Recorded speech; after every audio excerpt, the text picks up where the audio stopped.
சொர்க்கம் என்பது நமக்கு சுத்தம் உள்ள வீடுதான் சொர்க்கம் என்பது நமக்கு சுத்தம் உள்ள வீடுதான்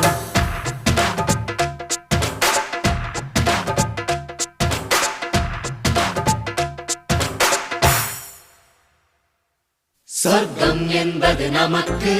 சுத்தம் உள்ள வீடுதான் சுத்தம் என்பதை மறந்தால் நாடும் குப்பை மேடுதான் சொர்க்கம் என்பது நமக்கு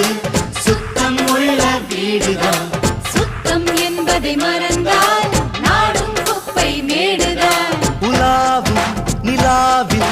வெள்ளை அடிக்கலாம்